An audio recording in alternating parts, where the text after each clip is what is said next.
नमस्कार साथियों, मैं नीरज कांति आप सभी का स्वागत करता हूं आपके अपने चैनल एनके ग्लोबल एजुकेशन पर।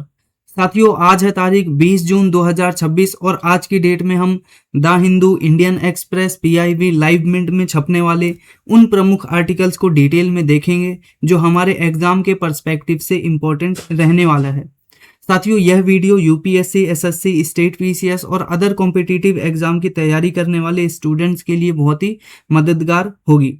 इसी के साथ यहाँ पर हम अपना पहला आर्टिकल की शुरुआत करते हैं। India targets elimination of sickle cell anaemia before 2047। Basically यहाँ पर अभी कल के दिन में वर्ल्ड सिकल सेल डे मनाया गया। अब ये बेसिकली बात आती है कि ये सिकल सेल होता क्या है और इसको किस तरह से अभी मनाया गया, और यहाँ पे जो हमारी प्रेसिडेंट है द्रौपदी मुर्मू, उनके द्वारा क्या कहा गया कि हम जो सिकल सेल हमको एलिमिनेट करने का हमने टारगेट ले रखा है 2047 तक, उसको हम क्या है पहले ही कंप्लीट कर लेंगे। ऐसा यहाँ पर क्या है द्रौपदी मुर्मू जी के द्वारा क्या है स्टेटमेंट दी गई है।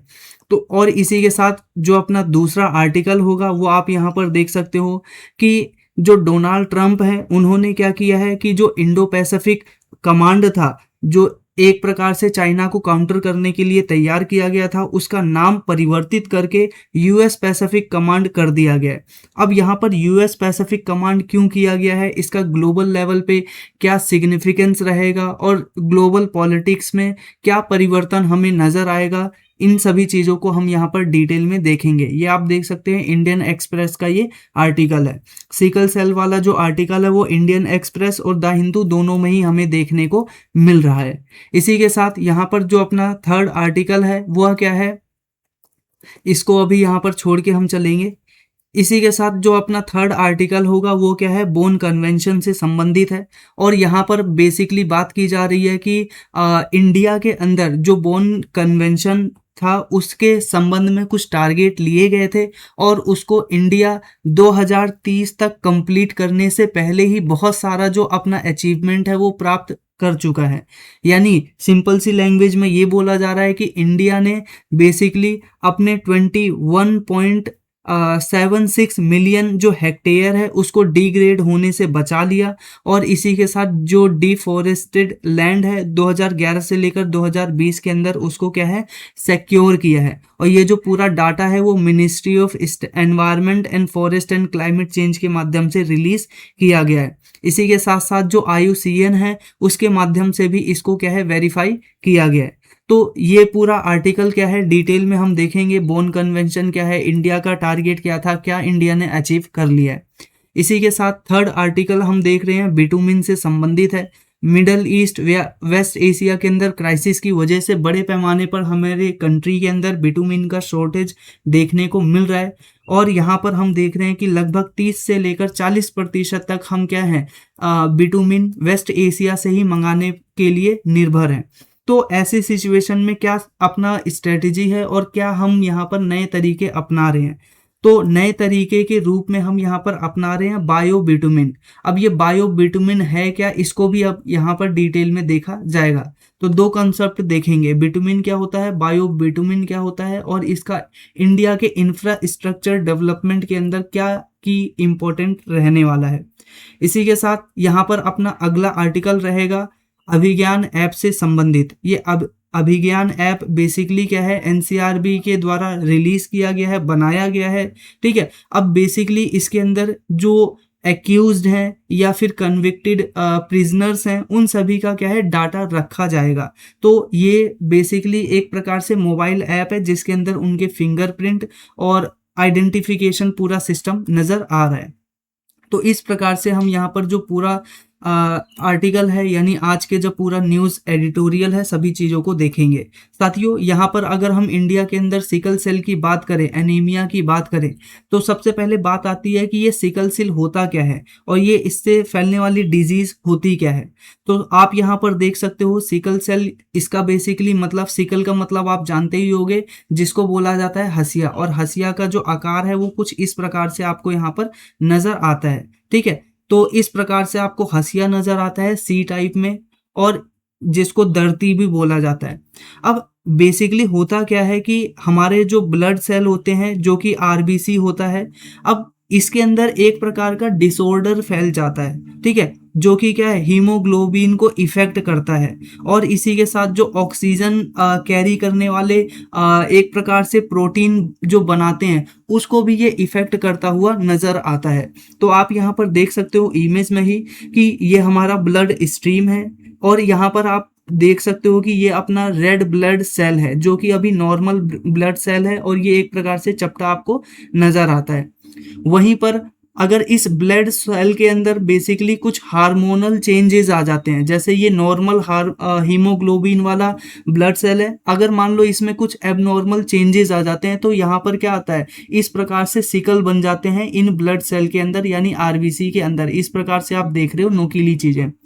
अब जब ये नुकीला हो जाता है तो बेसिकली इसका जो आउटर पार्ट है वो भी क्या है, इस प्रकार से आप यहाँ पर चपटा देख सकते हो। तो ये भी चपटा होने लग जाता है, जिसकी वजह से यहाँ पर क्या आती है कि ये ब्लड स्ट्रीम के अंदर सही से फ्लो नहीं होता। अब नॉर्मल सी बात है, यहाँ पर देखो अगर ये गोल होगा तो स्मूथली क्या है दूसरी तरफ चला जाएगा, लेकिन यहाँ पर आप देख रहे हो कि जब ये एक स्थान पर आते हैं तो क्या होता है, स्मूथ ना होने की वजह से एक जगह पर ब्लॉक होने लग जाते हैं, और यहीं से क्या होता है, जो ब्लड के अंदर जो हमारी वेन्स होती है, नसें होती हैं, वहां पर ब्लॉकेज स्टार्ट हो जाता है। तो यही पूरा का पूरा बीमारी है जो कि आप यहाँ पर देख सकते हो। ये बेसिकली क्या है, आरबीसी होती है जो कि पहले डिस्क शेप में होती है। अब इसके अंदर कुछ जेनेटिक चेंजेस आते हैं जो हीमोग्लोबिन है वो चेंज कर देता है। हीमोग्लोबिन चेंज होने की वजह से हम यहाँ पर देख रहे हैं कि जो बेसिकली ये आरबीसी है वो सिकल शेप में हो जाता है, ठीक है, और सिकल शेप में होने की वजह से ये जो ब्लड स्ट्रीम है उसको ब्लॉक कर देता है। तो ये बेसिकली आपको यहाँ पर नजर आ रही है प्रॉब्लम क्या है। अब देखो इसके कुछ सिम्टम्स हैं। क्या सिम्टम्स हैं कि मान लीजिए आपको बैक पेन बहुत ज्यादा हो रहा है, अनीमिया हो रहा है, जॉन्डिस हो रहा है, स्ट्रोक आ रहा है, इसी के साथ ऑर्गन फेलियर हो रहा है। ये कुछ प्रमुख रूप से सिम्टम नजर आते हैं इनिशियल स्टेज में। इसका बेसिकली जो ट्रीटमेंट की अगर हम बात करें तो बेसिक कोई ट्रीटमेंट नहीं है, ये बात आपको ध्यान में रखनी है। लेकिन यहाँ पर किया क्या जा सकता है कि आपका जो ब्लड और बोन मैरो है, ठीक है, उसको क्या है ट्रांसप्लांट करके क्या है इस जो बीमारी है उसको क्योर किया जा सकता है। तो आप यहाँ पर समझ सकते हो, आपका जो हड्डियां बोन मैरो होता है, ठीक है, हड्डियों के अंदर जो पूरा सिस्टम होता है उसको पूरा ट्रांसप्लांट करवाना पड़ता है, जो ब्लड है उसको ट्रांसप्लांट करवाना पड़ता है, तब जाके ये ठीक हो सकता है।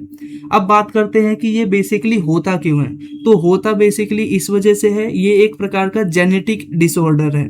जेनेटिक डिसऑर्डर हम किसको कहते हैं, जब फादर और मदर की तरफ से जीन्स के बिहाफ पर क्या है बच्चों को वो बीमारी होती है। तो यहाँ पर आप देख सकते हो एक और इम्पोर्टेंट पॉइंट आपको यहाँ पर ध्यान रखना है कि ये जो सिकल सेल है, ऐसा नहीं है कि मदर और फादर में से किसी एक को सिकल सेल हो और बच्चे को वो हो जाए, ऐसा नहीं होता। बल्कि अगर बच्चे को सिकल सेल तभी होगा जब parents, both of the parents, for example male और फीमेल दोनों को अगर सिकल सेल हुआ है तो उनकी जो ऑफस्प्रिंग है यानी जो उनके जो बच्चे हैं उनको यहाँ पर क्या है ये सिकल सेल हो सकता है। तो आप यहाँ पर कुछ स्ट्रेन दे सकते हो ऐसा बच्चा जिसको सिकल सेल नहीं है, फिर उसके बाद यहाँ पर उसके ट्रेट नजर आ रहे हैं, फिर उसके बाद यहाँ पर आप देख रहे हो सेल डेवलप हो रहे हैं, ट्रेट नजर आ रहे हैं, और इस प्रकार से सिकल सेल अनेमिया इस प्रकार से एक बच्चे के अंदर यहाँ पर डेवलप हो गया है। तो ये एक प्रकार की जेनेटिक डिसऑर्डर है, ये आपको ध्यान रखना है। और दूसरी बात, सबसे इंपॉर्टेंट बात, मदर और फादर अगर दोनों को ही इस प्रकार का डिसऑर्डर है तो ही बच्चे को ये फैलता है, ठीक है। अब यहाँ पर बात करते हैं कि इंडिया में क्या क्या मेथड अपनाए जा रहे हैं इसको रिमूव करने के। तो इंडिया ने टारगेट ले रखा है कि हम 2047 से पहले क्या करेंगे, ये जो सिकल सेल एनीमिया है इसको भारत से हटा देंगे, यानी इसको पूरी तरह से खत्म कर देंगे। इसके लिए बेसिकली क्या है, बहुत सारे गवर्नमेंट के प्रोग्राम यहाँ पर चलाए जा रहे हैं जिसको अभी थोड़ी देर में डिटेल में देखेंगे। इसी के साथ यहाँ पर इसको भी ध्यान रखिएगा, जो ट्राइबल पॉपुलेशन होती है सबसे ज्यादा ये सिकल सेल एनीमिया है उनके अंदर हमें देखने को मिलता है। तो गवर्नमेंट ने इसके लिए स्पेशल प्रोग्राम चला रखा है। क्यों? क्योंकि यहाँ पर हम देख रहे हैं ट्राइबल पॉपुलेशन के अंदर ये बीमारी बहुत ज्यादा नजर आती है, और इसी वजह से 18 साल से लेकर 40 साल तक के जो लोग हैं उन सभी को बेसिकली क्या है गवर्नमेंट स्कीम के तहत क्या किया जा रहा है, उनको डिटेक्ट किया जा रहा है, मॉनिटरिंग की जा रही है और ये जो सिकल सेल एनीमिया है उसको एलिमिनेट किया जा रहा है। ठीक है, आप यहाँ पर देख सकते हो ऑब्जेक्टिव क्या है पूरे के पूरे बेसिकली जो अभी बात की जा रही है द्रौपदी मुर्मू जी के द्वारा कि हम इसको एलिमिनेट करेंगे ताकि जो लोग हैं उनको हम SCD से यानी सिकल सेल डिसऑर्डर से बचा सके।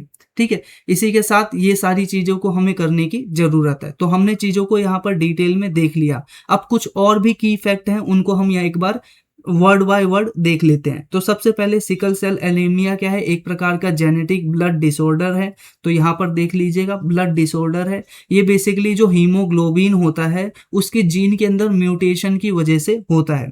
इसी के साथ साथ यहाँ पर एबनॉर्मल जो हीमोग्लोबिन है, हीमोग्लोबिन यानी RBC जो अभी मैंने पढ़ाया था।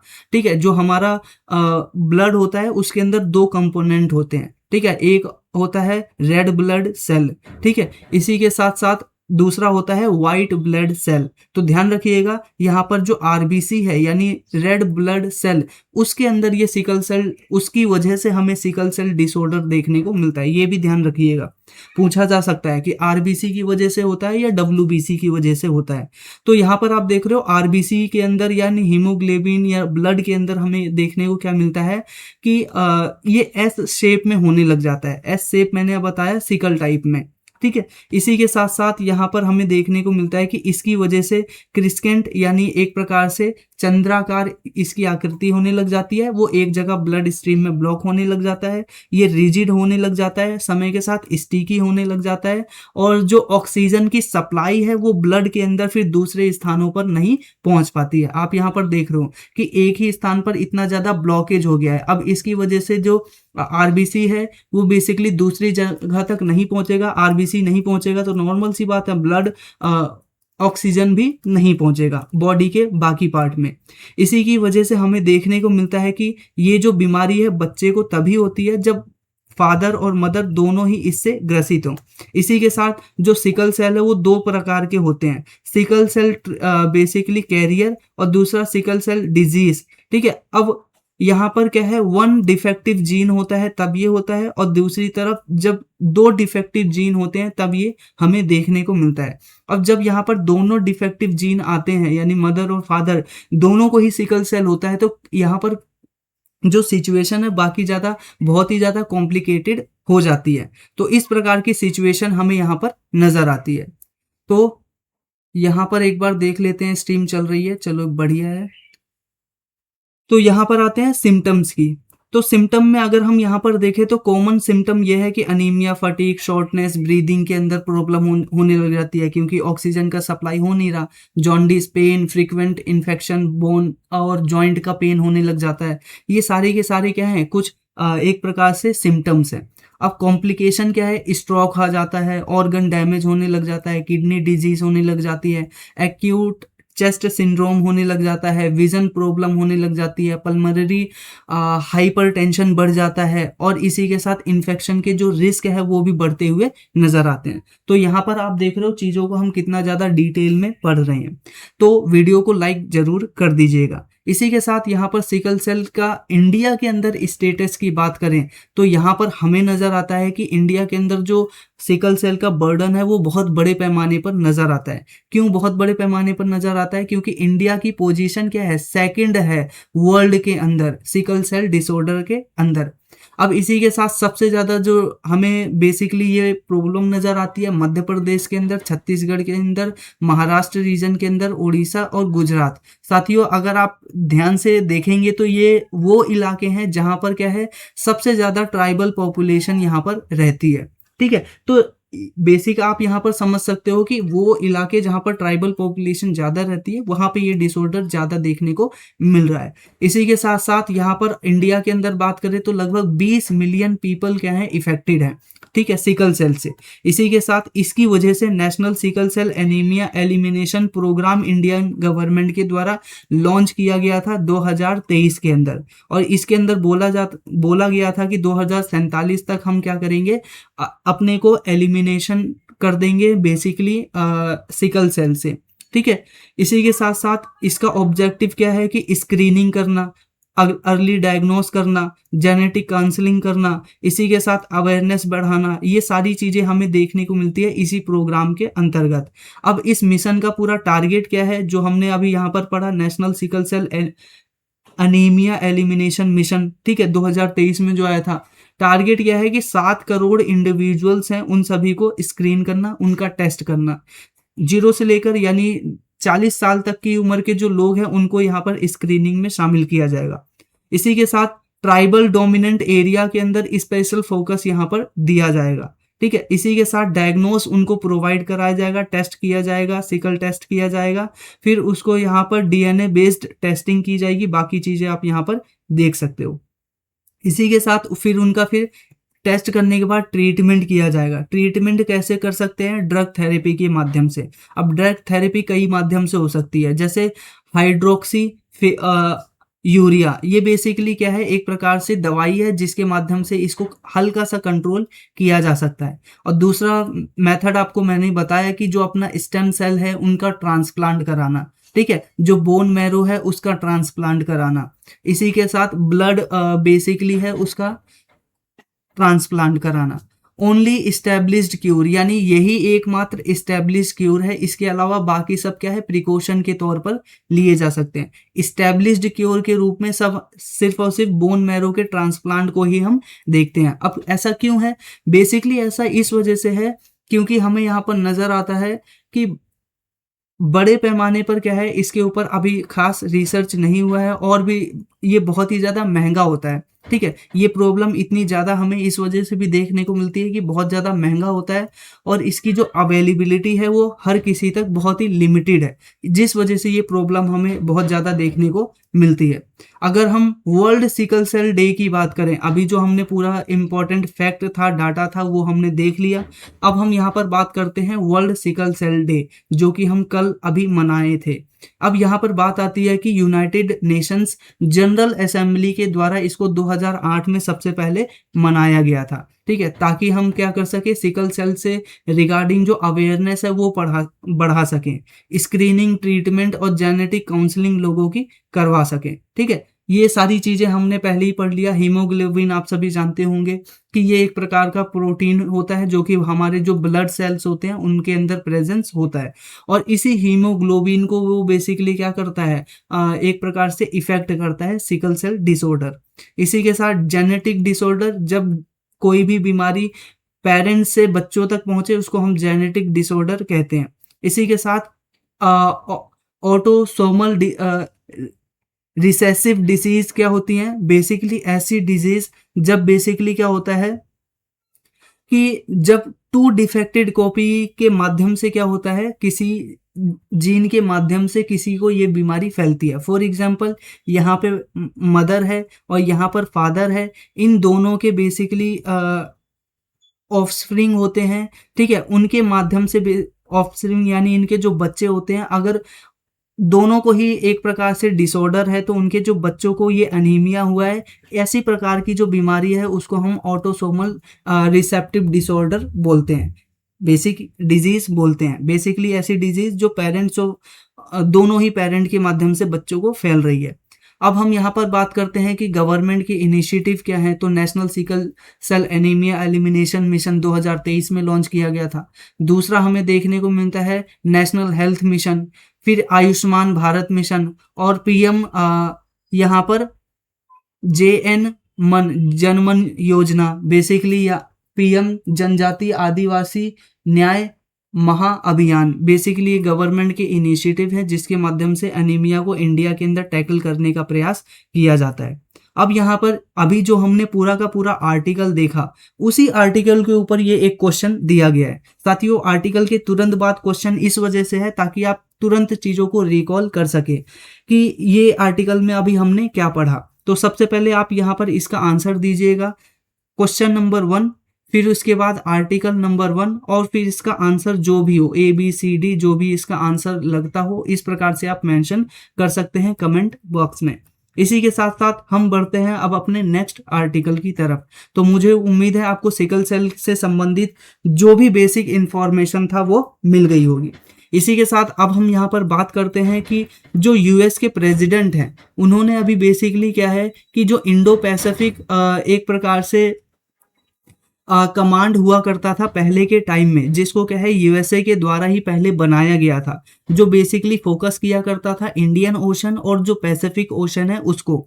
लेकिन आज के समय में जो डोनाल्ड ट्रंप है उसने क्या किया है, इसका नाम चेंज करके क्या कर दिया है, यूएस पैसिफिक कमांड। अब यूएस पैसिफिक कमांड इसका रखने का सीधा सा मतलब ये है कि अब डोनाल्ड ट्रंप है वो इंडियन ओशन के ऊपर ज्यादा फोकस नहीं करेंगे। और भी इसके क्या क्या मायने हैं आइए डिटेल में देखते हैं साथियों। उससे पहले आप यहाँ पर देख सकते हैं कि ये पूरा का पूरा जो इंडो पैसिफिक रीजन है वो आपको यहाँ पर देखने को मिलता है, जिसके अंदर India, China, Japan, Philippines, Indian ocean और इंडोनेशिया, ऑस्ट्रेलिया, ये यूएसए, ये सारी कंट्रीज इसके अंदर शामिल होती हैं। इसके अंदर ये बाकी जो छोटी छोटी कंट्रीज हैं ये सब मिलके ये इंडो पैसिफिक रीजन का निर्माण करती हैं। अब ये सारी कंट्रीज क्या थी, एक टाइम पर इसका मेंबर थी। लेकिन अब जो डोनाल्ड ट्रंप है वो ये कह रहे हैं कि हम इंडो पैसिफिक रीजन के ऊपर फोकस करने की बजाय सिर्फ और सिर्फ फोकस किसके ऊपर करेंगे, ये वाले पार्ट के ऊपर, ठीक है, यानी बेसिकली पैसिफिक ओशन के ऊपर।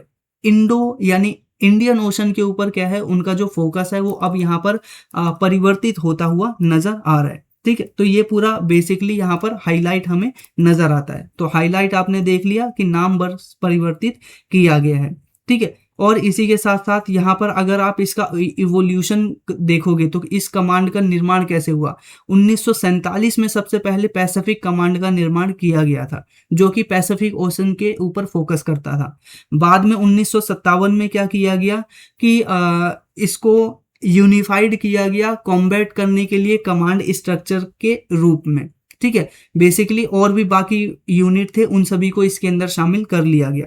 2018 में क्या किया, इंडियन ओशन को भी इसके अंदर शामिल करके इंडो पैसिफिक कमांड इसका नाम रख दिया गया। और आज के समय में हम देख रहे हैं कि दोबारा से डोनाल्ड ट्रंप ने इसका अंदर से इंडो हटाकर इसको सिर्फ और सिर्फ पैसिफिक कमांड कर दिया है, जो कि पहले वाली सिचुएशन हमें यहाँ पर नजर आ रही है, ठीक है। इसका मतलब ये है कि अब इंडियन ओशन के ऊपर जो अमेरिका का इंटरेस्ट है वो घट रहा है और वो इसके ऊपर ज्यादा फोकस नहीं कर रहा है। तो यहाँ पर आप देख रहे हो। अब बात करते हैं कि ये सारी चीजें हैं वो हो क्यों रही हैं। तो सबसे पहली बात आती है कि जो इम्पोर्टेंस है इंडिया की और उसी के साथ इंडियन ओशन की, ठीक है, इंडिया और इंडियन ओशन की जो एक प्रकार से सिग्निफिकेंस है वो यूएस का जो स्ट्रेटेजी है चाइना को काउंटर करने के लिए उसमें क्या है कमी नजर आ रही है। दूसरी तरफ अब अमेरिका क्या कर रहा है, चाइना का जो ग्रोइंग इन्फ्लुएंस है उसके प्रभाव में आ रहा है।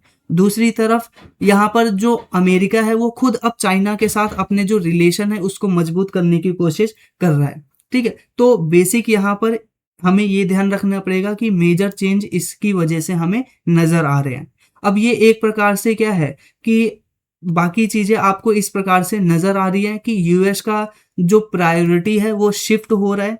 चाइना का जो फैक्टर है वो ये है कि चाइना के साथ यूएस अपने रिलेशन को और ज्यादा मजबूत करना चाहता है और इसी के साथ साथ ऑपरेशनल रिस्पॉन्सिबिलिटी रिमेन अनचेंज। लेकिन यूएस ने ये बोला है कि जो हम मिलिट्री एक्सरसाइज किया करते थे या फिर जो हम संसाधनों को वहां पर निकाला करते थे या फिर और अन्य प्रकार की गतिविधियां करते थे इंडो पैसिफिक रीजन के अंदर, वो सारी चीजें क्या हैं विधिवत रूप से जारी रहेंगी जैसा पहले चल रहा था। इसी के साथ अलायंस है और जो मिलिट्री डिप्लॉयमेंट है वो बेसिकली कंटिन्यू रहेगा, एज इट इज रहेगा, ठीक है। यहाँ पर यूएस ने ये साफ कर दिया है, बस यहाँ पर नाम में परिवर्तन करने की बात की जा रही है। लेकिन हम सभी जानते हैं कि नाम में परिवर्तन करना भी एक प्रकार से शो करता है कि किस तरह से हम अपने इंटरेस्ट को चेंज कर रहे हैं।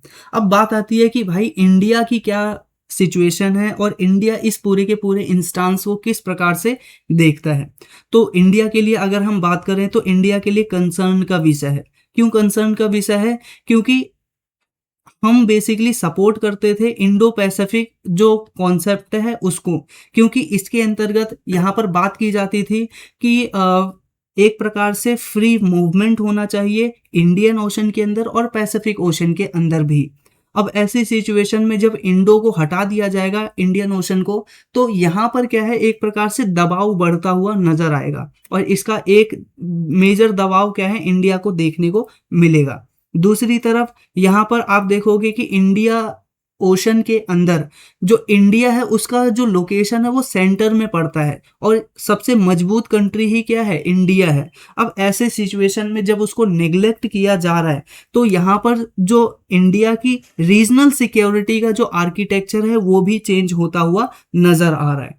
इसी के साथ साथ जो इंडिया की visibility in US strategic terminology, यानी जो इंडिया का सिंबॉलिक एक प्रकार से सिग्निफिकेंस है, ठीक है, वो क्या है, सिंबॉलिक वे में क्या हो रहा है, रिड्यूस हो रहा है, कम हो रहा है अमेरिका की नजर में। अब वो पाकिस्तान को ज्यादा महत्व दे रहा है इंडिया के मुकाबले। ये इसका एक बेसिकली निष्कर्ष आप यहाँ पर देख सकते हो। इसी के साथ साथ ये सारी चीजें होने के बावजूद भी हमें इन सब बातों का ध्यान रखना चाहिए कि इसका अभी सिर्फ नाम परिवर्तित किया गया है, हालांकि सिग्निफिकेंस घटेगी इंडियन ओशन की, लेकिन फिर भी अभी भी हमारे पास क्वाड है, कोमकासा है, बेका है और लेमाओ है। ये सारे के सारे ऑर्गेनाइजेशन हैं जो कि इंडियन ओशन के अंदर बेसिक क्रूशियल रोल निभाते हैं और ये अभी भी विधिवत रूप से जारी हैं, ठीक है। इसी के साथ साथ यहाँ पर क्वाड के ऊपर भी इसका कुछ हल्का सा इम्पैक्ट होता हुआ नजर आएगा। क्वाड के अंदर आप सभी जानते हो कि 4 कंट्री का ये एक ग्रुप है, ठीक है। 4 कंट्री कौन कौन सी, यहाँ पर आप देख रहे हो इंडिया, और यहाँ पर आप देखोगे यूएसए, और यहाँ पर आप देखोगे जापान, ठीक है, जापान, और यहाँ पर आप देखोगे ऑस्ट्रेलिया, और यहाँ पर आप देखोगे अमेरिका। तो इस प्रकार से आपको नजर आएगा कि इंडिया, अमेरिका, जापान, ऑस्ट्रेलिया, ये चारों देशों का एक ग्रुप है जिसको हम क्वाड बोलते हैं, ठीक है। इसी के साथ साथ क्वाड्रिलेटरल शेप होने की वजह से इसको क्वाड बोला जाता है। इसका बेसिक उद्देश्य आप यहाँ पर देख सकते हो कि इस पूरे रीजन के अंदर military, critical technology, supply chain, cyber security, disaster relief, इन सभी को मजबूत करना था। लेकिन हम यहाँ पर देख रहे हैं चाइना का जो इन्फ्लुएंस है वो लगातार बढ़ता जा रहा है। अब यहाँ पर बात करते हैं, ये सारी बातें हमने देख ली हैं कि अमेरिका क्या है, चाइना को अब बैलेंस करना चाहता है। जो चाइना का इन्फ्लुएंस है वो लगातार बढ़ता जा रहा है BRI प्रोजेक्ट की वजह से, साउथ चाइना सी प्रेजेंस की वजह से, मिलिट्री मॉडर्नाइजेशन की वजह से। इस वजह से अब अमेरिका भी चाइना के साथ ज़्यादा पंगे लेना नहीं चाहता है।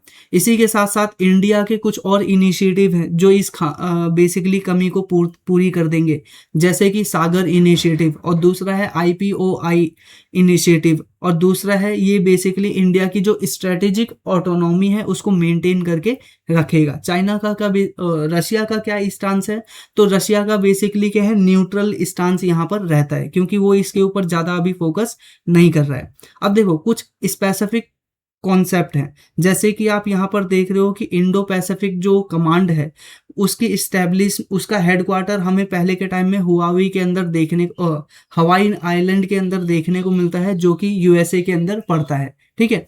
और ये जो बेसिकली इंडो पैसिफिक कमांड है, जिसका भी नाम परिवर्तित करके बेसिकली US पैसिफिक कमांड कर दिया है, उसके अंदर हमें 36 कंट्री देखने को मिल रही है और ये वर्ल्ड का 50% पॉपुलेशन को कवर करती हैं। तो ध्यान रखिएगा, हवाई आइलैंड के अंदर इसका ऑफिस है, इसी के साथ USA के अंदर पड़ता है, 36 कंट्रीज इसके अंदर शामिल होती हैं और 50% जो पॉपुलेशन है वो इस पूरे ऑर्गेनाइजेशन के अंतर्गत आया करती हैं, ठीक है। इसी के साथ साथ यहाँ पर आप देख सकते हो कि इंडो पैसिफिक ये जो IPOI है, इसको 2019 में इंडिया के द्वारा लॉन्च किया गया था। इसका बेसिक उद्देश्य ये था कि इंडिया के अंदर जो मैरीटाइम सिक्योरिटी है उसको इन्हेंस करना, मैरीन इकोलॉजी है उसको इन्हेंस करना, डिजास्टर रिस्क को कम करना और कैपेसिटी बिल्डिंग को प्रमोट करना। इसी के साथ सागर इनिशिएटिव को 2015 में लॉन्च किया गया था, इस वजह से ताकि हम जो इंडियन ओशन रीजन के अंदर अपनी जो प्रेजेंस है वो और भी ज़्यादा मजबूत कर सकें।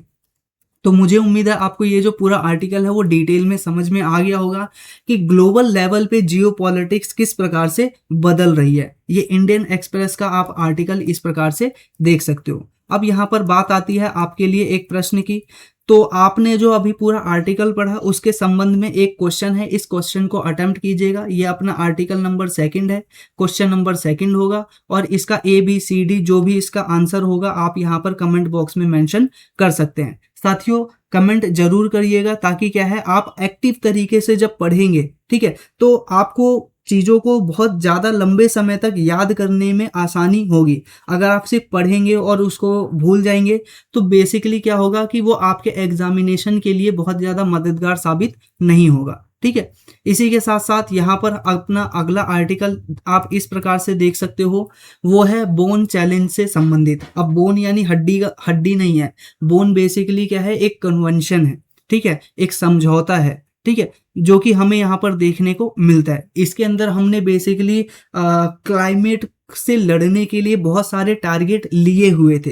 उन्हीं में से एक टारगेट हमें देखने को मिलता है कि हम क्या करेंगे, अपना जो लैंड रेस्टोरेशन है वह करेंगे। लैंड रेस्टोरेशन का मतलब ये है कि हमारे पास जितना भी लैंड है उसके अंदर हरियाली को ज़्यादा बढ़ाएंगे, ठीक है। अब इसके अंदर बहुत सारी चीज़ें होती हैं, जिसके अंदर आप यहाँ पर एफोरेस्टेशन यानी पेड़ पौधे लगाना, रिफोरेस्टेशन, फिर इसके अलावा नेचुरल जनरेशन और एग्रो फॉरेस्ट्री, और यहाँ पर सिल्वी कल्चर, और यहाँ पर मैंग्रोव रेस्टोरेशन। और इंडिया तो मैंग्रोव को रिस्टोर करने के लिए बहुत बड़े पैमाने पर यहाँ पर काम कर रहा है, ठीक है। तो ये सारी चीजें हमें होती हुई नजर आ रही हैं इस पूरे प्रोजेक्ट के माध्यम से, ठीक है। आप, मुझे उम्मीद है आपको ये पूरा बात समझ में आ गई होगी कि ये बोन कन्वेंशन था। उस बोन कन्वेंशन के अंदर हमने एक टारगेट लिया था, बहुत सारे टारगेट में से ये एक टारगेट है क्या, कि लैंड को रिस्टोर करेंगे। किस किस माध्यम से, इन सभी माध्यमों से, ठीक है। यानी जो हमारा जलवायु है या हमारे आसपास का प्राकृतिक हरियाली है उसको दोबारा से सस्टेन करेंगे। अब हम आगे बात करते हैं कि ये बेसिकली क्या है, बोन कन्वेंशन या बोन चैलेंज आखिरकार है क्या। तो यहाँ पर आप देख सकते हो ग्लोबल इनिशिएटिव है, जिसको 2011 में लॉन्च किया गया था जर्मनी की गवर्नमेंट के माध्यम से, और इसी के साथ बाद में इसको IUCN के अंतर्गत भी शामिल किया गया, यानी international union for conservation of nature, उसको भी इसने भी इसको अडॉप्ट कर लिया। इसी तरह से हम यहाँ पर देखते हैं कि वर्ल्ड का लार्जेस्ट ग्लोबल एफर्ट है, ताकि हम क्या कर सके, अपना जो लैंडस्केप है यानी आसपास की हरियाली है उसको मेंटेन कर सके। देखो पहले का जो टारगेट था 2020 तक का, वो 150 मिलियन हेक्टेयर को रिस्टोर करने का टारगेट था, लेकिन अब यहाँ पर 2030 तक का हमने एक नया टारगेट लिया है। वो क्या है, एक 350 मिलियन हेक्टेयर जो जमीन है हम उसको रिस्टोर करेंगे। फॉर एग्जाम्पल, कहीं पर तालाब है, तालाब दूषित हो रहा है तो तालाब बनवा देंगे। कहीं पर पूरा जंगल था, कट गया है, तो उसको हम क्या करेंगे, फॉरेस्ट्री करेंगे, वहां पर पेड़ लगा देंगे। कोई नदी अगर दूषित हो रही है तो उसको साफ करवाएंगे। अगर वेटलैंड है तो उसके अंदर जो उसको बेसिकली मेंटेन करेंगे। अगर बेसिकली कहीं मैंग्रोव है तो उसको बेसिकली मेंटेन करेंगे, वहां पर और ज्यादा मैंग्रोव को ग्रो करेंगे। तो इस प्रकार से हम टारगेट ले रहे हैं कि 2030 तक 350 मिलियन हेक्टेयर की जो जमीन है उसको हम बेसिकली क्या है, रिस्टोर कर लेंगे, वहां पर हरियाली पहुंचा देंगे। इसका ऑब्जेक्टिव आप यहां पर देख सकते हो कि बायोडाइवर्सिटी का कंजर्वेशन करना, इकोसिस्टम को सर्विस जो हमारा पर्यावरण प्रोवाइड कराता है उसको और ज़्यादा इन्हेंस करना, इसी के साथ क्लाइमेट रिजिलियंट एनवायरनमेंट का निर्माण करना और रूरल लाइवलीहुड का निर्माण करना। अब नॉर्मल सी बात है, अगर आप मैंग्रोव को डेवलप करोगे तो मैंग्रोव के पास में बहुत सारी मछलियां आएंगी और भी जीव जंतु यहाँ पर नजर आएंगे, और भी बहुत सारे पेड़ पौधे का विकास होगा, जिसकी वजह से रूरल लेवल पे जो किसान हैं और बाकी लोग हैं, मछुआरे हैं, उन सभी को फायदा पहुंचेगा। इसी के साथ साथ अब बात करते हैं what is forest landscape restoration. अब नॉर्मल सी बात है, सारी बातें हमने देख ली हैं कि जो हमारे पास लैंड है उसका सस्टेनेबल वे में यूज हो, ये बेसिक इसके अंदर हमें नजर आ रहा है। ये सारी चीजें आप इसको देख सकते हो। अब यहाँ पर बात करते हैं कि बोन के अंदर हमने क्या, इंडिया ने क्या टारगेट ले रखा है। तो ये अभी हमने देखा वर्ल्ड के लेवल पे, ये किसके लेवल पे है, वर्ल्ड के लेवल पे। अब बात करते हैं इंडिया का क्या टारगेट है, इंडिया के लेवल पे, ठीक है।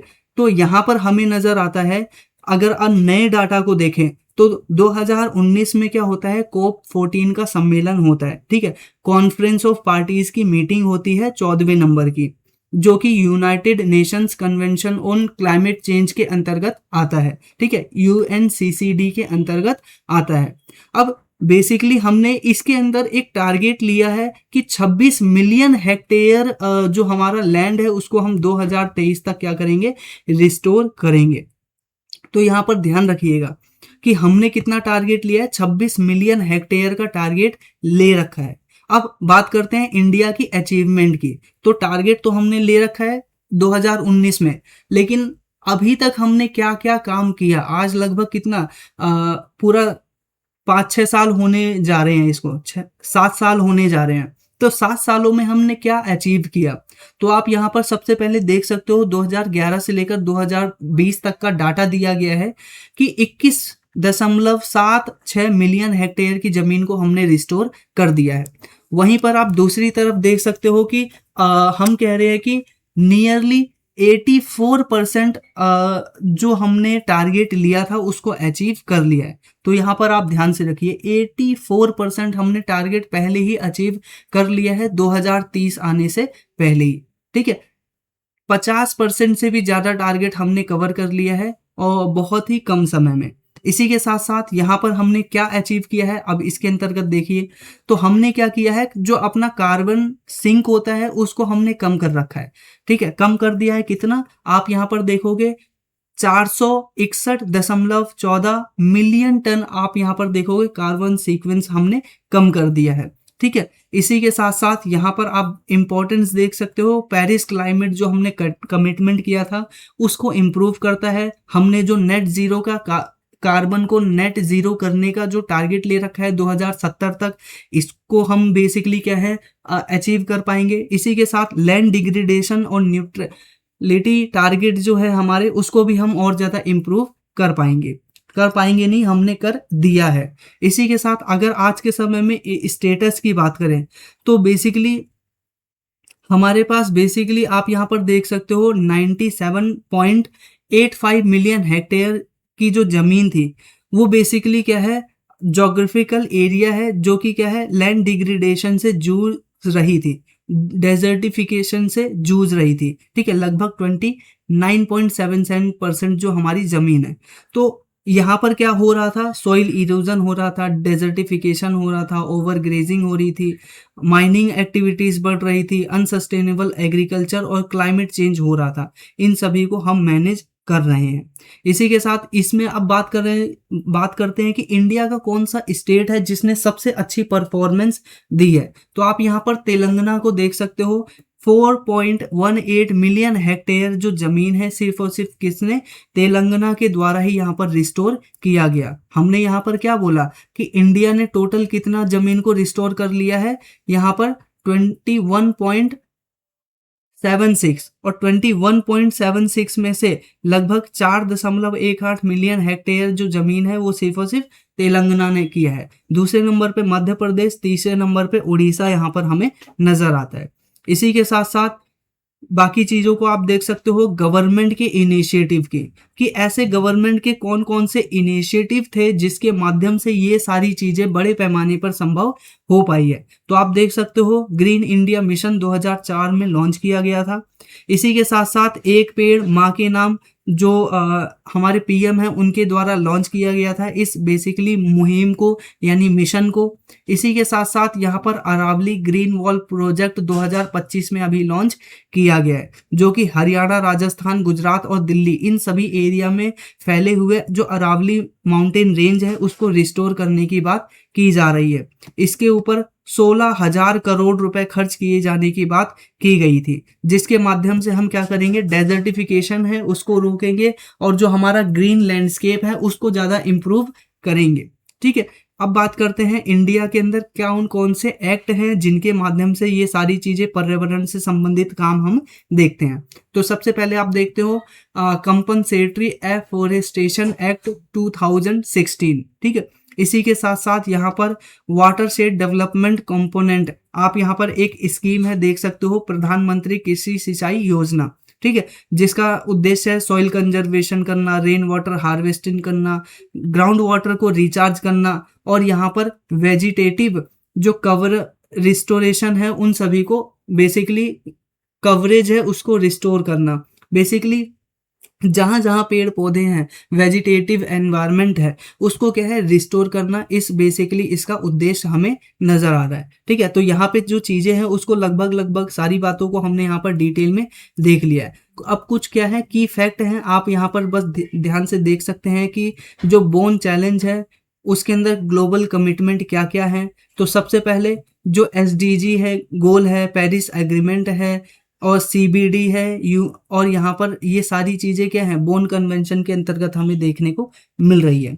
अब बात करते हैं world combat desertification and drought day. World day for combat desertification and drought, ये 17 जून को अभी सेलिब्रेट किया है, इस वजह से ये पूरा आर्टिकल हम यहाँ पर पढ़ रहे हैं। अब यहाँ पर इसको ध्यान से रखिएगा, ध्यान रखिएगा, United Nations convention to combat desertification, यहाँ पर इसके माध्यम से ये पूरा प्रोग्राम लॉन्च किया गया है। इसका थीम आप नोट कर लीजिएगा, कोई वन डे एग्जामिनेशन के स्टूडेंट है तो इसको थीम को आप जरूर रट के रखिएगा, क्योंकि थीम पे क्या होता है वन डे एग्जामिनेशन में ज्यादा पूछा जाता है। क्या थीम है यहाँ पर? रेंज लैंड, रिकॉग्नाइज, रिस्पेक्ट और रिस्टोर, ये बेसिकली इसका थीम हमें नजर आ रहा है इस साल के basically world day to combat desertification and drought का। ठीक है, इसी के साथ साथ यहाँ पर अब बात करते हैं कि ये रेंज लैंड आखिरकार होता क्या है। तो रेंज लैंड आप सभी समझ सकते हो, सेमी नेचुरल इको जो सिस्टम होते हैं, जैसे कि ग्रास लैंड हो गया, श्रब लैंड हो गया, ओपन फॉरेस्ट हो गया, ग्रेजिंग लैंड हो गया, और यहाँ पर एग्रो फॉरेस्ट्री लैंडस्केप हो गया। इन सभी को हम सेमी नेचुरल इकोसिस्टम कहते हैं। अब यहाँ पर जो फॉरेस्ट है वो बेसिकली क्या है, एक प्रकार का नेचुरल इकोसिस्टम है। अब मान लीजिए यहाँ पर क्या है कि एग्रो फॉरेस्ट्री है, यानी वहां पर एग्रीकल्चर भी आसपास की जाती है, तो उसको हम बेसिकली एक प्रकार से सेमी बोल देते हैं। एक तो नेचुरल इकोसिस्टम है और दूसरी तरफ क्या है, आर्टिफिशियल भी है, एग्रीकल्चर जो कर रहे हैं। तो इस वजह से इसको सेमी इकोसिस्टम के रूप में आप देख सकते हो। इस प्रकार से इंपॉर्टेंस क्या है, तो कार्बन सीक्वेंस करने में ये बहुत ज्यादा मदद करते हैं, वाटर का कंजर्वेशन करने में मदद करते हैं, लाइफ स्टॉक और लाइवलीहुड को बढ़ाते हैं, और डाइवर्सिटी को, बायोडाइवर्सिटी को प्रोमोट करते हैं, और क्लाइमेट रेजिलियंसी को भी ये क्या करते हैं, बढ़ाते हैं। तो ये कुछ प्रमुख फायदे हमें नजर आते हैं। किसके फायदे? यहाँ पर रेंज लैंड के, यानी सेमी नेचुरल इकोसिस्टम के, ग्रास लैंड के, श्रब के, ओपन फॉरेस्ट के, ग्रेजिंग लैंड के। ठीक है, तो इस प्रकार से ये पूरा सिस्टम हमें यहाँ पर नजर आ रहा है। ठीक है, अब यहाँ पर बात आती है ये बोन कन्वेंशन 2011 में हम इसको लेकर आए थे IUCN के अंतर्गत। बोन जर्मनी के अंदर ये कन्वेंशन हुआ था, इसी वजह से इसको बोन कन्वेंशन के नाम से भी जाना जाता है। अब बात आती है ये IUCN क्या है। तो IUCN को इस्टेब्लिश किया था 1948 में। इसका हेडक्वार्टर ग्रीनलैंड ग्लैंड स्विट्जरलैंड के अंदर हमें देखने को मिलता है। ठीक है, इसका हेडक्वार्टर हमें ग्लैंड स्विट्जरलैंड के अंदर हमें देखने को मिलता है। और ये बेसिकली क्या है, जो थ्रेटेंड स्पीसीज होती है उनकी जो लिस्ट है, यानी रेड लिस्ट है, वो बेसिकली प्रोवाइड कराती है। आपने सुना होगा IUCN रेड लिस्ट। ठीक है, तो ये जो IUCN रेड लिस्ट है वो इसी के द्वारा प्रकाशित किया जाता है। ठीक है, UNCCD 1994 में लाया गया था बोन जर्मनी के अंदर। डेजर्टिफिकेशन, लैंड डिग्रेडेशन और ड्रॉट मिटिगेशन इसका प्रमुख रूप से उद्देश्य था। अब यहाँ पर लैंड डिग्रेडेशन, न्यूट्रलिटी, ये बाकी आप मिशन देख सकते हो। तो इस प्रकार से ये सारा आर्टिकल अपने को देखने को मिलता है। इंडिया की अचीवमेंट क्या है आज के समय में? इंडिया ने 21.7 मिलियन हेक्टेयर की जो जमीन है उसको रिस्टोर कर लिया है। और हम बेसिकली क्या है कि 26 मिलियन हेक्टेयर की जो जमीन है उसको रिस्टोर करेंगे, ये हमने बेसिकली टारगेट ले रखा था 2030 तक। इसी के साथ 461 मिलियन हेक्टेयर कार्बन सिंक हम यहाँ पर कर रहे हैं, ये इंडिया की अचीवमेंट है। इसी के साथ तेलंगाना जो है वो टॉप लेवल पर हमें नजर आ रहा है कार्बन सिंक को कम करने में, जो लैंड डिग्रेडेशन है उसको कम करने में। ठीक है, इसी के साथ अब हम यहाँ पर बात करते हैं अपने क्वेश्चन की। तो ये आप देख रहे हो आर्टिकल नंबर 2, आर्टिकल नंबर 3 और यहाँ पर क्वेश्चन नंबर 3, और इसका जो भी आंसर होगा आप यहाँ पर कमेंट बॉक्स में मेंशन कर सकते हो, ABCD, ठीक है, जो भी इसका आंसर हो। तो यहाँ पर क्वेश्चन को जरूर अटेम्प्ट कीजिएगा ताकि आप इसको ज्यादा लंबे समय तक याद करके रखें। ठीक है, अब यहाँ पर बात करते हैं अपने चौथे आर्टिकल की तरफ। वो क्या है, बिटुमिन से संबंधित है। अब why India's black gold is making headline nowadays. Basically यहाँ पर आप देख रहे हो वेस्ट एशिया के अंदर क्राइसिस बार बार हमें नजर आ रहा है। इसकी वजह से हमें देखने को मिल रहा है कि इंडिया के अंदर जो बिटुमिन की शॉर्टेज है वो नजर आ रही है। लगभग 30 से लेकर 40% जो बेसिकली बिटुमिन है वो हम वेस्ट एशिया से ही मंगाया करते थे। अब चूंकि बेसिकली हम बड़े पैमाने पर बहुत सारे प्रोजेक्ट चला रहे हैं, जैसे कि भारतमाला प्रोजेक्ट, जिसके अंतर्गत हम रोड को बना रहे हैं, नेशनल हाईवे कंस्ट्रक्शन, और PMGSY यानी प्रधानमंत्री ग्राम सड़क योजना, स्टेट रोड इंफ्रास्ट्रक्चर प्रोजेक्ट, ये सारे के सारे प्रोजेक्ट प्रभावित होंगे। क्यों? क्योंकि अगर हमें कोलतार ही नहीं मिलेगा, जिसको हम बोल रहे हैं बिटुमिन, अगर बिटुमिन ही नहीं मिलेगा, डामर ही नहीं मिलेगा, तो हम यार रोड बनाएंगे कैसे? ठीक है, तो ये इंडिया के सामने आज के समय में बहुत बड़ी प्रॉब्लम नजर आ रही है। अब बात करते हैं ये बिटुमिन आखिरकार होता क्या है। तो बिटुमिन एक प्रकार का क्या है, ब्लैक और स्टिकी और हाईली विसियस हाइड्रोकार्बन का मिक्सचर होता है। ठीक है, विस्कस मतलब एक प्रकार से चिपचिपा, ठीक है, स्टिकी चिपचिपा, ब्लैक कलर का क्या है, हाइड्रोकार्बन यानी हाइड्रोजन और कार्बन का क्या है, मिक्सचर हमें देखने को मिलता है। और ये हाइड्रोजन और कार्बन का जो मिक्सचर है वो बेसिकली जो क्रूड ऑयल होते हैं, ठीक है, जिससे कि आपका पेट्रोलियम वगैरह बनता है, उसी से ही निकलता है। अभी मैं प्रोसेस भी बताऊंगा कैसे निकलता है। तो यहाँ पर आप देख रहे हो कि ये जो पूरा का पूरा बिटुमिन है वो बेसिकली क्या है, पॉलीसाइक्लिक एरोमेटिक हाइड्रोकार्बन एक प्रोसेस होता है। इस प्रोसेस के माध्यम से बनाया जाता है। तो आप ध्यान रखिएगा, ये क्वेश्चन पूछा जा सकता है कि भाई ये जो बिटुमिन होता है वो किस मेथड से बनाया जाता है या किस चीज के माध्यम से बनता है, क्या कंपोज किसके द्वारा ये बनाया जाता है। तो यहाँ पर पॉलीसाइक्लिक एरोमेटिक हाइड्रोकार्बन के माध्यम से ये बनता है। ठीक है, और इसी वजह से इसका बहुत बड़े पैमाने पर रोड कंस्ट्रक्शन के अंदर यूज होता है और इसको ब्लैक गोल्ड बोला जाता है इंडिया के अंदर।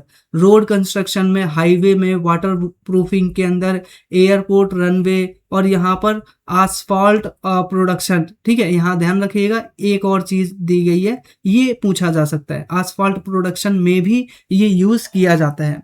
ठीक है, अगर हम बात करें ये बनता कैसे है, तो मैंने आपको बताया क्रूड ऑयल से बनता है। अब क्रूड ऑयल को सबसे पहले क्या किया जाता है, 350 से लेकर 400 डिग्री सेल्सियस पे एकदम गर्म किया जाता है। अब गर्म करने के बाद क्या होता है कि इसके बहुत सारे जो भाग होते हैं वो कुछ LPG में कन्वर्ट हो जाते हैं, कुछ पेट्रोलियम में, कुछ केरोसिन में, कुछ डीजल में कन्वर्ट हो जाते हैं और कुछ जेट फ्यूल के अंदर कन्वर्ट हो जाते हैं। अब इसी के साथ साथ हमें यहाँ पर देखने को मिलता है कि इसके नीचे जब ये सारी चीजें बन जाती हैं तो इसके नीचे यहाँ पर क्या होता है, हैवी रेजिड्यू यानी इसका जो अपशिष्ट पदार्थ है, एक भारी अपशिष्ट पदार्थ क्या होता है उसके नीचे बच जाता है। अब ये जो भारी अपशिष्ट पदार्थ है, ठीक है, अब वही क्या होता है, उसको क्या किया जाता है, वैक्यूम पे डिस्टिलेशन किया जाता है। डिस्टिलेशन का मतलब है कि लो प्रेशर के ऊपर उसको क्या किया जाता है, हीट किया जाता है। बात समझ में आई? डिस्टिलेशन का मतलब होता है कि ये जो आप गाढ़ा पदार्थ है उसको लो प्रेशर पे धीरे धीरे क्या करेंगे, गर्म करेंगे। और जब ये धीरे धीरे गर्म होता है तो इसके अंदर जो हैवी हाइड्रोकार्बन्स है वो रिमूव हो जाते हैं। अब जब हैवी हाइड्रोकार्बन्स है वो रिमूव हो जाते हैं तो एक प्रकार से जो फाइनल प्रोडक्ट है वो बन के तैयार होता है, जो कि क्या होता है, वैक्यूम रेजिस्टेंस होता है और बिटुमिन के रूप में हम उसको जानते हैं। बेसिकली हाइड्रोकार्बन जहां पर होगा वहां पर आप देखोगे बेसिकली क्या होगा, कुछ ना कुछ होल नजर आएंगे, या फिर अगर केमिस्ट्री के अंदर जो स्टूडेंट होंगे उनको पता होगा कि इनका जो बॉन्ड है वो हल्का सा लचीला होता है। ठीक है, क्योंकि इसके बीच में क्या होते हैं, स्पेस होता है। लेकिन यहाँ पर जो पूरा ये वाला स्ट्रक्चर है इसके अंदर बेसिकली आप यहाँ पर देखोगे कि जो बॉन्ड है वो चारों तरफ से टाइट होता है। ठीक है, यहाँ पर भी टाइट होगा, यहाँ पर भी टाइट होगा, यहाँ से भी क्या है वो क्या बोलते हैं, जो भी बाकी एलिमेंट है उसको अपने साथ जोड़ लेगा। ठीक है, चारों तरफ से ये क्या करता है, जो भी इसके आसपास चीज है उससे जोड़ लेता है। इस वजह से यहाँ पर वैक्यूम ही नहीं होता, और वैक्यूम नहीं होता इस वजह से ये बेसिकली बहुत ज्यादा चिपचिपा होता है, इतना चिपचिपा कि ये कंकरीले जो पत्थर होते हैं उसको आपस में जोड़कर रखता है बहुत ही लंबे समय तक। ठीक है, इसी के साथ अब बिटुमिन की इंपॉर्टेंस क्या है तो आप सभी को पता ही चल गया होगा। सैंड है, ग्रेवल है, क्रस्ड स्टोन है, उन सभी को ज्वाइंट करने का काम करता है। इसी के साथ वाटर प्रूफ के अंदर जो फ्लेक्सिबल, ड्यूरेबल और यहाँ पर वेदर रेजिस्टेंस प्रोवाइड कराने में भी मदद करता है। ठीक है, तो ये सारी चीजें क्या है हमें इस प्रकार से देखने को मिलती हैं। और यूज तो आप यहाँ पर पहले ही देख चुके हो कि इसका यूज कहाँ होता है, रोड, हाईवे और वाटर पूल और एयरपोर्ट का रनवे, इन सब चीजों के निर्माण में यूज किया जाता है। अब बात करते हैं कि इंडिया की क्या सिचुएशन है। बेसिकली अगर आप इंडिया को देखोगे ना तो इंडिया भी बिटुमिन का प्रोडक्शन करता है, और लगभग 60 to 70% जो इंडिया का बिटुमिन का बेसिकली डिमांड है वो इंडिया से ही कंप्लीट की जाती है। लेकिन जो 30% बिटुमिन है, 40% बिटुमिन है, वो हम क्या है वेस्ट एशिया से मंगाते थे। ठीक है, लगभग हम 54 लाख टन हम बेसिकली क्या है डोमेस्टिक वे में क्या करते हैं प्रोड्यूस करते हैं। ठीक है, तो ये आप यहाँ पर ध्यान से रख सकते हैं। हमें जरूरत होती है 90 लाख टन की, और देश के अंदर हम 54 लाख टन बना लेते हैं। जो बचे 30 से लेकर 40% है वो वेस्ट एशिया से मंगाया जाता है। अब ये बात आती है कि इंडिया के अंदर 60 to 40% जो ये कंपनियां बनाती हैं वो कौन कौन सी कंपनियां हैं, तो Indian oil corporation, Bharat petroleum और हिंदुस्तान पेट्रोलियम, इनके माध्यम से ये बिटुमिन का निर्माण किया जाता है। इसी के साथ साथ आप यहाँ पर देखोगे मेजर सोर्स इंपोर्ट के कौन कौन से हैं, तो 99% हम इराक से, ईरान से, यूएई से, ओमान से और बहरीन से मंगाते हैं। तो ये क्रोनोलॉजी वाइज भी आप ध्यान रखिएगा, इराक, यूएई और ईरान। ठीक है, इसी के साथ साथ वेस्ट एशिया कन्फ्लिक्ट की वजह से हम देख रहे हैं कि जो इसका प्राइस है उसके अंदर वृद्धि हो गई है, और यहाँ पर जितने भी हमारे प्रोजेक्ट थे उसके अंदर हमें डिले होता हुआ नजर आ रहा है। ठीक है, ये बहुत सारे की स्टैटिक फैक्ट है, इतना ज्यादा आपको फैक्ट रटने की जरूरत नहीं है। ठीक है, एग्जाम में इतना ज्यादा नहीं पूछा जाता। अब यहाँ पर देखते हैं बियॉन्ड नज। अब बात आती है कि चूंकि अब हमारे पास बिटुमिन का शॉर्टेज हो रहा है तो अब हमें क्या करना चाहिए। तो हमारे जो साइंटिस्ट हैं, ठीक है, CSIR के, ठीक है, CSI माफ कीजिएगा, CSIR बेसिकली क्या है, सेंटर रोड रिसर्च इंस्टीट्यूट। ये बेसिकली क्या है इंस्टीट्यूट है जो कि बेसिकली काम करता है रिसर्च के ऊपर। ठीक है, रिसर्च करता है।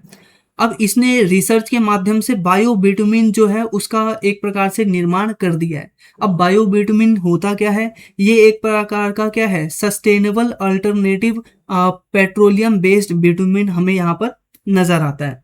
ठीक है, जो कि क्या है राइस के जो स्ट्रॉ होते हैं, राइस के जो हस्क होते हैं, उनके माध्यम से तैयार किया जाता है, जिसको हम हिंदी में पराली के नाम से भी जानते हैं।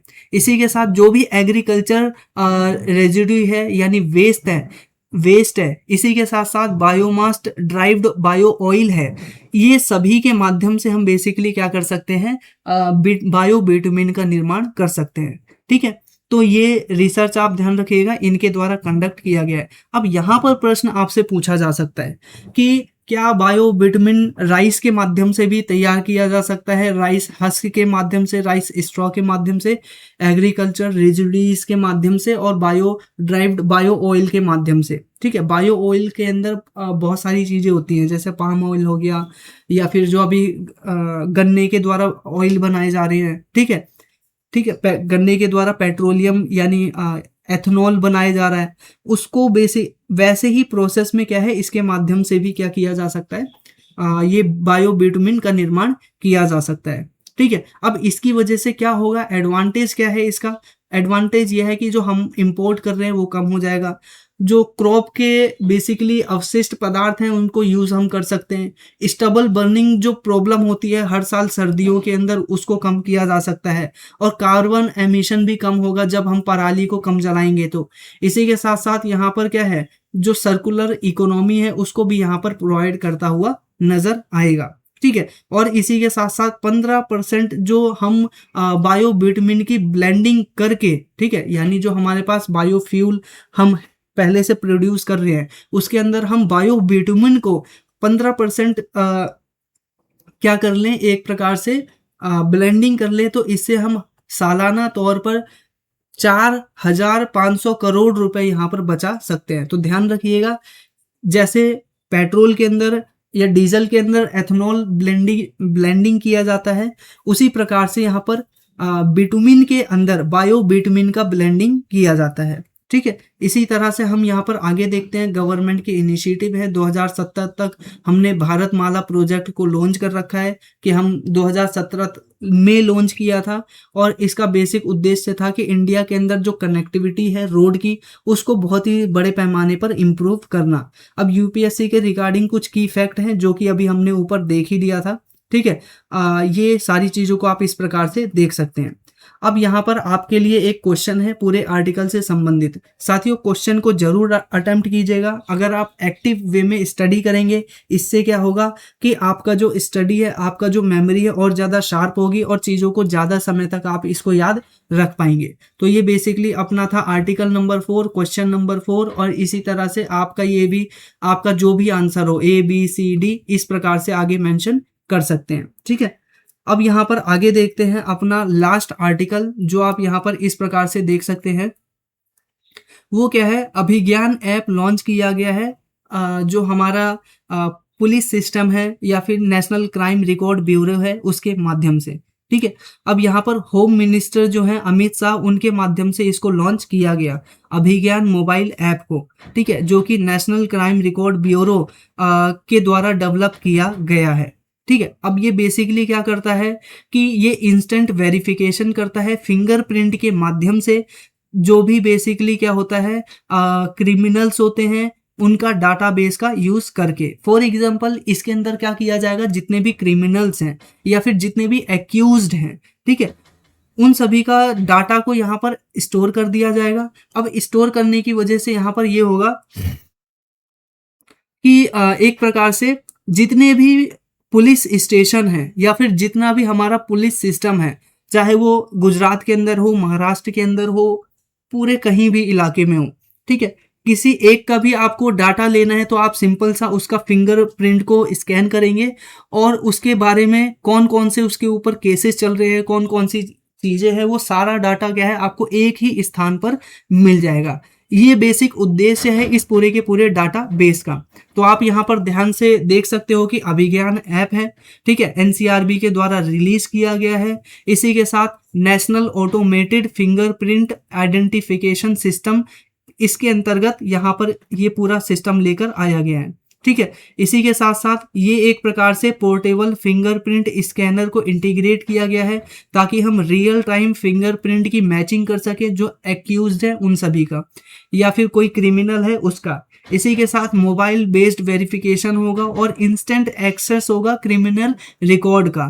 ठीक है, नेशन वाइड डेटाबेस यहाँ पर क्या है तैयार किया जाएगा। मैंने आपको बताया कि अगर आप गुजरात के पहले क्या होता था कि आपको ना किसी का भी क्राइम रिकॉर्ड निकालना हो तो पहले क्या करना पड़ता था कि कुछ स्पेसिफिक एजेंसियां हुआ करती थी। ठीक है, फॉर एग्जांपल दिल्ली का अगर क्राइम रिकॉर्ड है तो उसको एक्सेस यूपी वाले नहीं कर सकते थे और इसी के साथ गुजरात, महाराष्ट्र, मिजोरम, मणिपुर वाले नहीं कर सकते थे। लेकिन अब यहाँ पर सिस्टम यह है कि सभी को इंटीग्रेट कर दिया है नेशन वाइड। ठीक है, एक ऐप होगी, उस ऐप के अंदर पूरा का पूरा डाटा एक जगह सेव कर दिया जाएगा। कोई भी पुलिस स्टेशन यानी दिल्ली, यूपी, हरियाणा, पंजाब, गुजरात, राजस्थान, हर किसी के पास क्या है वो सेम डाटा होगा। अब इससे क्या है कि जो क्रिमिनल्स हैं उनका आइडेंटिफिकेशन बहुत ही अच्छे से और बहुत ही आसानी से किया जा सकता है। ठीक है, अब यहाँ पर बात करते हैं कि इसके अंदर है क्या। तो मैंने आपको बता दिया सेंट्रलाइज फिंगरप्रिंट डेटाबेस है। ठीक है, जो भी सस्पेक्टेड है, ठीक है, क्राइम सस्पेक्टेड है उनका भी डाटा होगा। यहाँ पर ध्यान रखिएगा, पूछ लिया जा सकता है कि जो कन्विक्टेड है उनका ही डाटा होगा या फिर जो सस्पेक्टेड है उनका भी डाटा होगा। मान लीजिए किसी के खिलाफ एफआईआर भी हो गई है तो उसको भी यहाँ पर इंक्लूड कर दिया जाएगा। ठीक है, ये आप ध्यान रखिएगा। अब यहाँ पर बात करते हैं एनसीआरबी की। तो एनसीआरबी ये पूरा जो सिस्टम है 2022 के अंदर इसको लॉन्च किया गया था। आप यहाँ पर देख सकते हो इमेज के माध्यम से, ये पूरा अभिज्ञान ऐप है। ठीक है, ये इस प्रकार से काम करता है, real time mobile access two factor authentication होता है, जो फील्ड लेवल पे पुलिस है उसका सपोर्ट प्रोवाइड करता है। 35 सेकंड के अंदर ही ये जो पूरा क्रिमिनल डाटा है वो प्रदान कर देता है।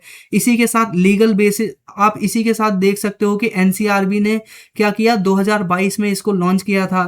सेंट्रलाइज बेस पर इसके अंदर पूरा पूरा डाटा रहेगा, और इसके अंदर बोला जा रहा है 1.3 करोड़ जो लोगों का डाटा है वो रखा जाएगा।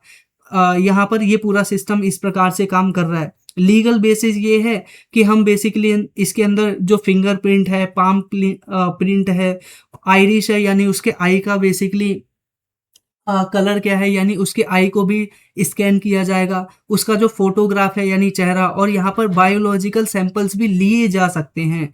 ठीक है, ठीक है, ये पूरा सिस्टम आप यहाँ पर इस प्रकार से देख सकते हैं। सिग्निफिकेंस क्या होगा, जो क्रिमिनल्स हैं उनका आइडेंटिफिकेशन फास्टर हो पाएगा।